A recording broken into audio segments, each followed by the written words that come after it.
Let me start by expressing my deepest condolences on the barbaric terrorist attack which took place in Pahalgam and the loss of human lives, 25 Indian nationals and 1 Nepali national fell prey to terrorist bullets. And what was even more saddening and unacceptable, that terrorist attacks have happened in the past, in our country and maybe many parts of the world. But for the first time, at least in our country, we saw that people being identified by religion and being shot in cold blood in front of their wives, children, or the other extended family.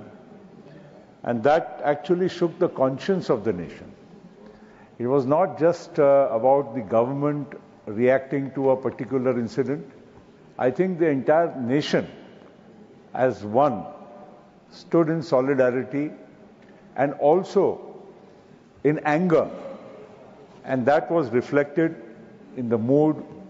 And I'm happy that all political parties associated with the mood of the nation and in a way supported the government for any action it would take in future.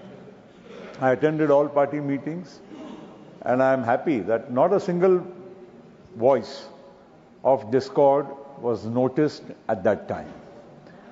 And I'm also very happy that the government not only responded decisively, responded with, I would say, its full power, venom, but also in a way took into account a lot of other factors which are necessary to keep the well-being of our nation, because our government is concerned about the well-being of our nation, our citizens, took a measured response in giving a reply, a befitting reply to the terrorist attack. And I must say that we all have to salute our armed forces in every single way how they took up the challenge and gave a befitting reply. There are different versions, different voices. Some are saying that why the attack, I was hearing the leader of the opposition in Lok Sabha just a while ago, before I say about an hour and a half ago. He was responding, and please don't take as an offense, I'm just quoting what he said there.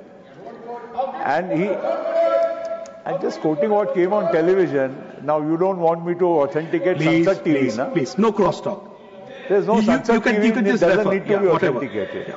I was watching, I said, on the television, and the leader of opposition, I'm sure he spoke well, he spoke also in the national interest. I'm not trying to disagree with his thought process, but said that how can an army...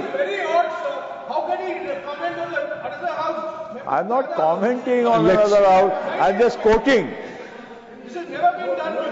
Let us, Honourable Member Prafulji, Mani Prafulji, may I only request you to just make the statement without any references. I will keep to the prescribed norms. However, I would like to just tell them that I was, okay, I will keep to the prescribed norms, but I would like to tell you that I was not talking derogatory or out of disrespect. So you are actually jumping the gun. You would have probably been happy to hear what I was going to say, but let's keep it at that. Yeah, just you're very impatient, my friend Jairam. Mani Prafulji, let's. साहब इनको मैं बहुत मेरे बहुत पुराने साथी हैं। मैं जानता हूँ आपके पुराने मित्र और मैं हमारे पुरानी साथियों, मेरे पुराने साथियों की आदत को मैं बहुत अच्छे से जानता हूँ। माननीय प्रफुल्ल जी, let's come back on this. साहब प्लीज साहब वो कोई बहुत बड़ी बात नहीं है। टॉपिक साहब, इस देश में बहुत सारे टेररिस्ट अटैक हुए हैं। कितनों का उत्तर हम दे पाए, कितनों के बारे में हम लोग कोई हमारे लोगों को न्याय दे पाए। मेरे मित्र संजय झा भी मुंबई के 26/11 के अटैक के बारे में एक उल्लेख कर रहे थे। मुंबई का मैं भी हूं। 26/11 हुआ तब हम सरकार में थे। चिदम्बरम जी भी थे, जयराम जी भी थे, और भी रेणुका जी भी थी। और उस टाइम पे जो मुंबई में जो घटना घटी वो शायद प्लीज नो बहुत sorry no cross talk please, बहुत सारी क्षति हमारे देश के कितने नागरिकों को मारा गया। केवल उतना ही नहीं, पूरे देश की अर्थव्यवस्था को, पूरे देश में जो अमन चैन शांति को भंग करने के लिए बहुत बड़ी साजिश रची गई थी। अगर हम सरकार में रहते हुए भी हमने देखा, हमें समझाया भी गया कि भाई देखिए, इसके बारे में उत्तर उतना ही दिया जा सकता है जो हमारे से संभव हो। और हमने देखा कि अल्टीमेटली डॉसियर देने के अलावा कि पाकिस्तान का इसमें हाथ है, पाकिस्तान के कुछ नागरिक इसमें शामिल है, इससे ज्यादा हम कुछ नहीं कर पाए।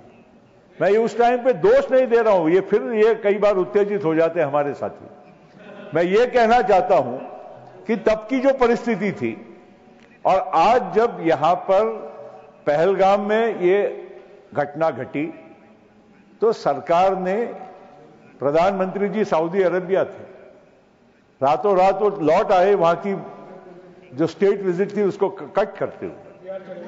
और यहां आने के बाद, आप बहुत जल्दबाजी में मत बोलिए प्लीज, यहां आने के बाद please not fair to it, छोड़िए ना, 22 तारीख की घटना है, please not fair to it, वो 22 की रात को लौटे, प्लीज 23 को सीसीएस हुई, ये हमने अखबारों में पढ़ा, टीवी में देखा। सीसीएस के निर्णय के बाद 24 तारीख को वो जब बिहार गए तब वहां से उन्होंने देश को और दुनिया को संदेश देने का काम किया। उन्होंने कोई चुनावी बात नहीं कही। हमने भी गृह मंत्री जी का और बाकी लोगों के भाषण जो सुने उसमें उन्होंने जो कहा उसके आधार पर हम कह रहे हैं। लेकिन एक बात निश्चित है कि सरकार ने दृढ़ संकल्प कर लिया था कि हमें इसका जवाब देना होगा और जवाब समय अनुसार देना होगा। ऐसा नहीं कि भाई आज हुआ 2 साल 5 साल तक हम रुके हैं।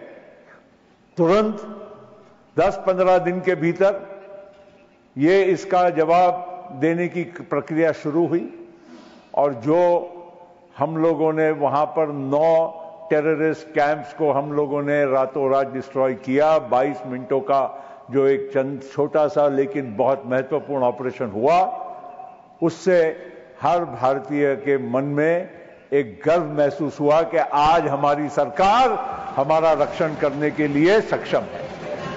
और इसीलिए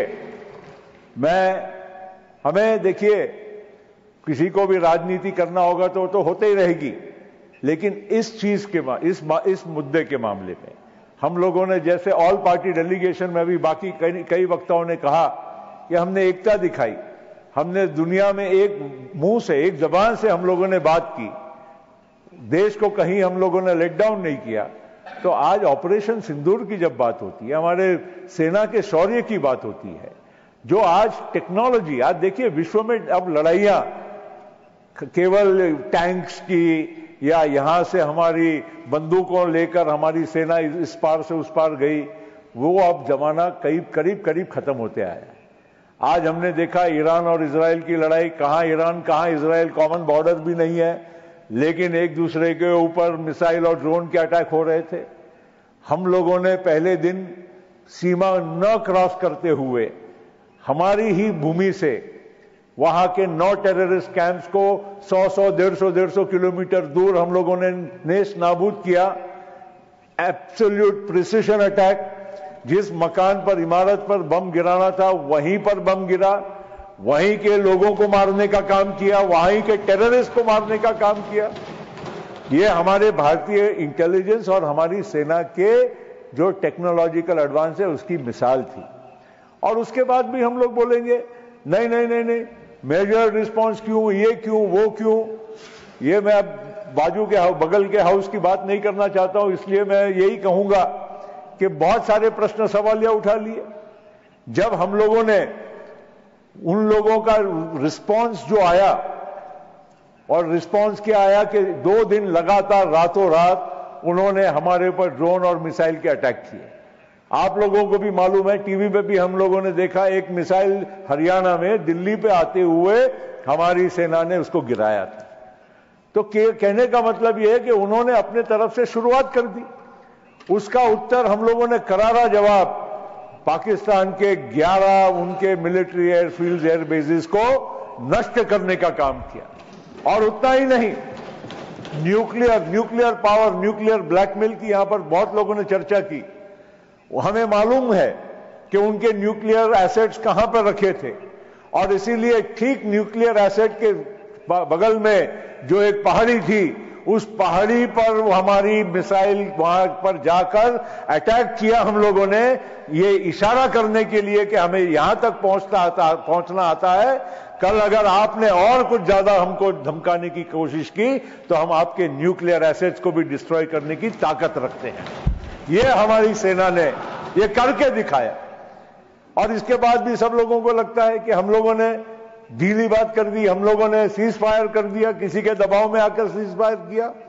अरे जो लोगों जिसकी बात आप करते हो बार बार, that somebody called and therefore there was a ceasefire, that person is talking morning something, evening something, and the night something else. And he is talking about not India but about many other countries. I don't want to name anybody because after all there is a protocol about our relationships with countries.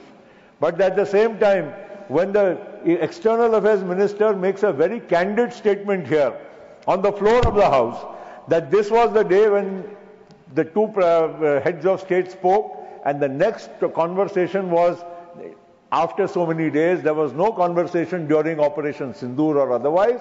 Why should we in Parliament or as a nation disbelieve our own government or our own External Affairs Minister? It is very shocking, very surprising, and therefore I would say that we have to, I'll be concluding, we have to take all these factors into account. We can also engage in a war. It's not so difficult. But the point is, India has more to lose or they have to lose. That country, there is nothing left. It is, as my friend said, nobody recognizes Pakistan as an economic state at all. It is a state which is living off the IMF dole, it is living off the World Bank money, it is living off the Asian Development Bank money. वहां पाकिस्तान की हालत जो है अर्थव्यवस्था की, आप लोगों को मालूम है, वहां पर खाने पीने के भी वांदे पड़े हैं।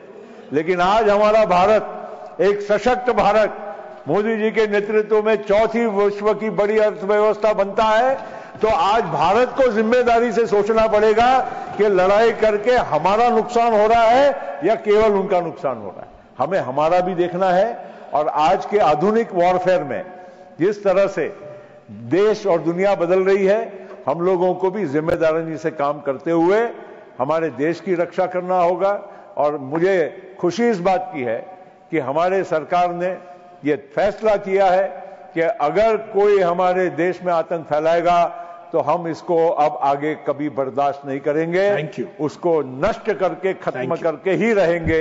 ये आज एक बहुत बड़ा संदेश ऑपरेशन सिंदूर के माध्यम से गया है। और अंत में जो गृह मंत्री जी ने हर ऑपरेशन महादेव के बारे में भी जानकारी दी है, ऑपरेशन महादेव, जो लोग शंका कर रहे थे कि जो आए आतंकवादी वो मार के तो चले गए, अभी तक सरकार क्या सोई है, आज उसका भी पूरा फैसला हो चुका है। पूरी सच्चाई हमारे देश के सामने आ चुकी है। ये हम सब लोगों के लिए फख्र की बात होनी चाहिए।